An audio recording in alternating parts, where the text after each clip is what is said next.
Hello friends, welcome to our YouTube channel.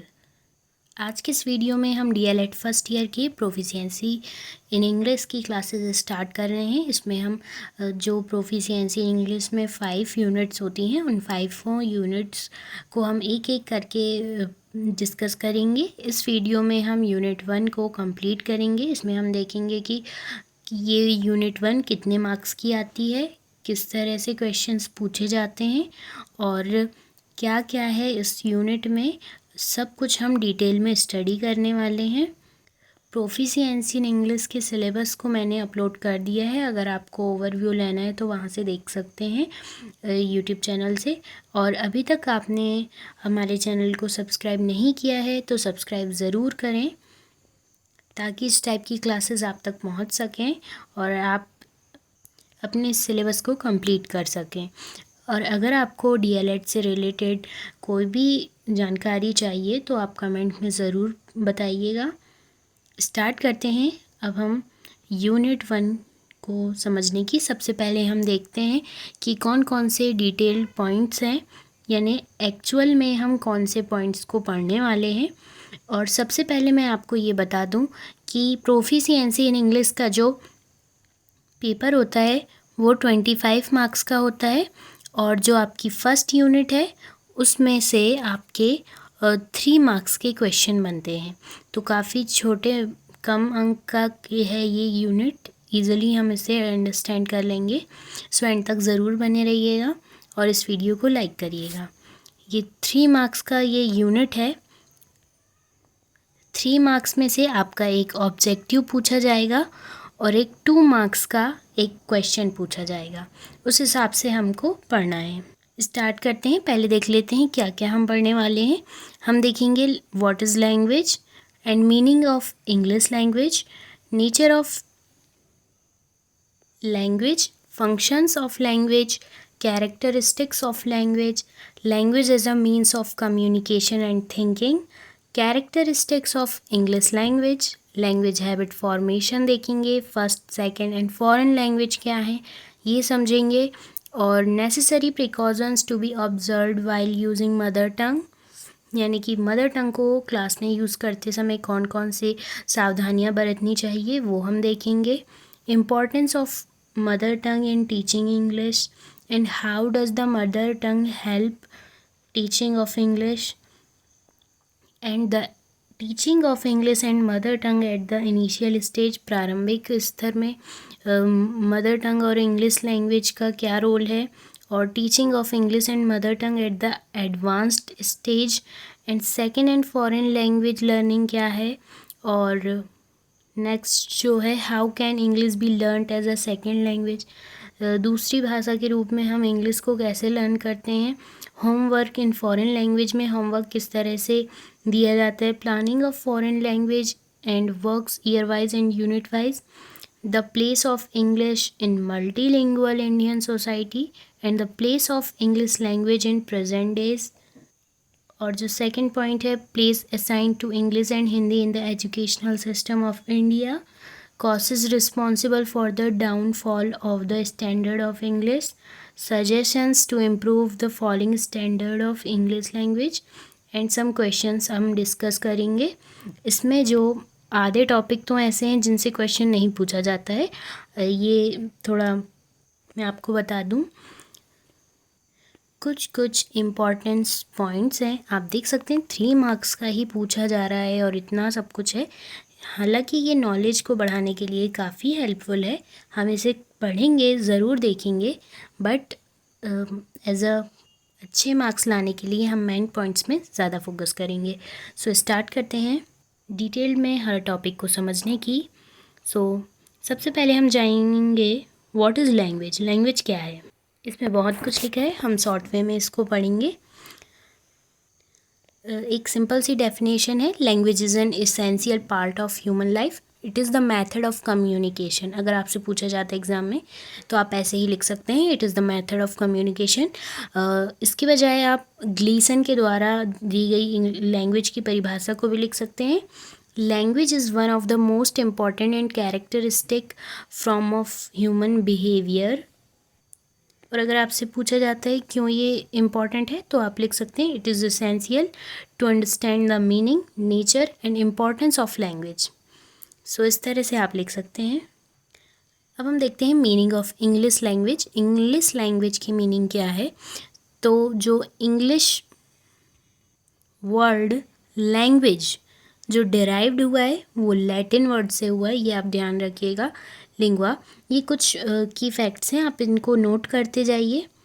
Lingua से derived हुआ है ये, जिसका मतलब होता है form of speech. Form of speech यानी हम समझ सकते हैं पार्ट्स ऑफ स्पीच से, यानी कि जो अलग अलग शब्दों में जो भेद होते हैं उनसे हम इसका अर्थ रिलेट कर सकते हैं। आप बस इतना याद रखिए कि जो लैंग्वेज वर्ड है इंग्लिश वर्ड वो लैटिन वर्ड लिंगुआ से डिराइव्ड हुआ है और ये 1 मार्क्स में पूछा जा सकता है। नेक्स्ट अब हम जो देखते हैं फंक्शंस ऑफ लैंग्वेज। फंक्शंस में 3 मेन फंक्शंस आते हैं। फर्स्ट आता है इंफॉर्मेटिव फंक्शन, सेकंड है the expressive function and third है डायरेक्टिव फंक्शन। 2 मार्क्स में ये क्वेश्चन पूछा जा सकता है तो इसे थोड़ा ध्यान से पढ़ लेंगे। इंफॉर्मेटिव फंक्शन, एक्सप्रेसिव फंक्शन और डायरेक्टिव फंक्शन। इंफॉर्मेटिव फंक्शंस वो होता है जिसमें किसी भी इंफॉर्मेशन को कम्युनिकेट किया जाता है तो वो इंफॉर्मेटिव फंक्शन कहलाता है। तो हम इसमें सिंपली ऐसा लिख सकते हैं to communicate information. And expressive function is to express thoughts, feelings, emotion and ideas. And the directive function is to be cause some action. इसे आप हिंदी से रिलेट करके भी समझ सकते हैं, जैसे इंफॉर्मेटिव फंक्शन इन्फॉर्म करने के लिए, सूचनाओं को प्रदान करने के लिए उपयोग की गई भाषा का एक फंक्शन हो गया। एक्सप्रेस अपने थॉट्स, फीलिंग, इमोशन और आइडियाज़ को समवन को एक्सप्रेस करने के लिए हम इसका एक्सप्रेसिव फंक्शंस देख लेते हैं। डायरेक्टिव फंक्शन में किसी भी निर्देश देने की प्रक्रिया में हम लैंग्वेज के डायरेक्टिव फंक्शन को देख लेते हैं। इस तरह से आप लिख सकते हैं। मैंने जो शॉर्ट वे में बताया है आप उसको ही सिर्फ नोट करते जाइए। अब हम लैंग्वेज के कैरेक्टरिस्टिक्स देखते हैं, विशेषताएं देखते हैं। तो सबसे पहले हम देखते हैं लैंग्वेज इज़ अ सिस्टम। तो सिस्टम साउंड, वर्ड्स और स्ट्रक्चर का ये सिस्टम होता है, क्योंकि साउंड, वर्ड्स एंड स्ट्रक्चर के यूज़ के बिना हम किसी भी लैंग्वेज का यूज़ नहीं कर सकते हैं। सेकंड है language is vocal, language obviously vocal है। थर्ड है language is a system of symbol, symbols का सिस्टम है, इसमें सिम्बॉल्स का यूज़ होता है। Language is composed of arbitrary symbols. And next is language is learned, language is made up of habits, language is for communications, language relate to the culture in which it occur, language is unique and language changes। यानी language जो होती हैं वो changes आते रहते हैं उसमें। यानी कि हम जैसे अभी एक वातावरण में रह रहे हैं, हमारी लैंग्वेज कुछ है, अगर हम ज़्यादा टाइम किसी और जगह पर बिताते हैं तो हमारी लैंग्वेज का प्रभाव उस वातावरण से पड़ता है, यानी उस एनवायरनमेंट का हमारी लैंग्वेज पर प्रभाव पड़ता है।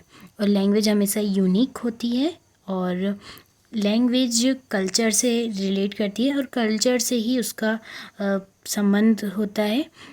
And language is for communication, communications के लिए ही लैंग्वेज होती है। लैंग्वेज का यूज़ ही कम्युनिकेशन के लिए किया जाता है। सो आई होप कि आप इन कैरेक्टरिस्टिक्स को समझ गए होंगे। 2 मार्क्स का है, आपको केवल 2 पॉइंट्स ही लिखना है इसमें। और यहाँ इस नेक्स्ट टॉपिक पर ये जो इम्पोर्टेंट एक चीज़ है, voice serves 2 functions in communication, ये भी पूछा जा सकता है, जानना ज़रूरी है ये। एक तो लिंग्विस्टिक फंक्शन है और एक नॉन लिंग्विस्टिक फंक्शन है। Linguistic function serves as a vehicle of expressive system of language and we can understand non-linguistic functions like carries informations about the person concerned। and next है characteristics of English language। सबसे पहले हमने जो पढ़ा था वो language के characteristics थे और अब जो हम पढ़ रहे हैं वो इंग्लिश लैंग्वेज के कैरेक्टरिस्टिक्स हैं। इसमें बेसिकली आप 2-3 पॉइंट देख लीजिए. English is more advanced and progressive language and it has its past, present and future and it has its own phoneme, morpheme and syntax, and it is a dynamic language. It has its own grammatical rule, it has own arbitrary system, and it has tendency to absorb the words and expression of other language of the world. And next है language habit formation, यानी कि language habit में किस तरह से form होती है वही इसमें है. 5 इसमें stages हैं.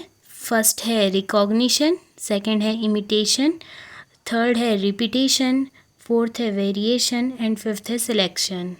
सबसे पहले रिकॉग्नाइज की जाती है लैंग्वेज, यानी जैसे कोई बालक है वो सबसे पहले पहचानेगा लैंग्वेज को, फिर उसको दोहराएगा, वो इमिटेट करेगा, लैंग्वेज के मीनिंग को समझने का कोशिश करेगा. फिर थर्ड है रिपीटेशन, फिर वो उसको दोहराएगा, फिर उसमें डिफ्रेंसिएशन क्रिएट करेगा और जो सेलेक्टेड है यानी जिस मौके पे उसको जो लैंग्वेज का यूज़ करना है, जिन वर्ड्स का यूज़ करना है, उसका सिलेक्शन करना वो सीख जाएगा. तो ये हैं लैंग्वेज हैबिट फॉर्मेशंस के 5 स्टेजेस. अब हम जो सबसे इम्पॉर्टेंट चीज़ देखते हैं, first, second and foreign language क्या है. सो फर्स्ट लैंग्वेज हम समझ सकते हैं. मैं यहाँ पर सिंपली डेफिनेशन बता दे रही हूँ, आप नोट कर लीजिएगा. फर्स्ट लैंग्वेज वो है जो कि एक चाइल्ड अपनी मदर से सीखता है, इसलिए हम इसे मदर टंग भी कहते हैं. हम ऐसे लिख सकते हैं, it is the language of child's mother. और ये जो डेफिनेशन लिखी है आप ये भी देख सकते हैं. एंड नेक्स्ट है सेकंड लैंग्वेज. सेकंड लैंग्वेज की डेफिनेशन हम इस तरह से ले सकते हैं, a language that is learned in addition to the language a person first learn as a young child. यानी कि फर्स्ट लैंग्वेज के थ्रू जो दूसरी लैंग्वेज सीखी जाती है वो सेकंड लैंग्वेज कहलाती है. हम इसमें और भी छोटा ऐसा लिख सकते हैं, a language that is learned with the help of mother tongue. So आप नोट कर लीजिए इस डेफिनेशन को. अब हम देखते हैं फॉरेन लैंग्वेज क्या है. So foreign language is a language that is not a official और not typically spoken in a given country. यानी किसी भी देश में कि ना तो वो ऑफिशियल लैंग्वेज होती है, ना ही अधिकतर लोगों द्वारा बोली जाती है. और जो फॉरेन लैंग्वेज है वो कॉन्शियस लर्निंग के थ्रू ही एक्वायर की जाती है. इंग्लिश में आप ऐसा लिख सकते हैं, a language that is not official और not typically spoken in a given country and that native speakers from that country must usually acquire through conscious learning. और नेक्स्ट टॉपिक जो था, necessary precaution to be observed while using mother tongue. ये उतना important नहीं है, but एक बार ध्यान से इसके जो मेन टॉपिक है वो हम समझ लेते हैं. इसमें यही बताया गया है कि मदर टंग का यूज़ करने में जो कुछ सावधानियां हैं वो इस प्रकार से बरतनी चाहिए. अगर स्टूडेंट्स आपके इंग्लिश या जो आप लैंग्वेज सिखा रहे हैं उसके थ्रू नहीं समझ पा रहे हैं, आपकी मेथड्स फेल्ड हो गई हैं, तब हमको मदर टंग का यूज़ करना है. और कुछ ग्रामेटिकल रूल्स या पॉइंट्स को हम समझाना चाहते हैं तब हम मदर टंग का कुछ जगह पर यूज़ कर सकते हैं.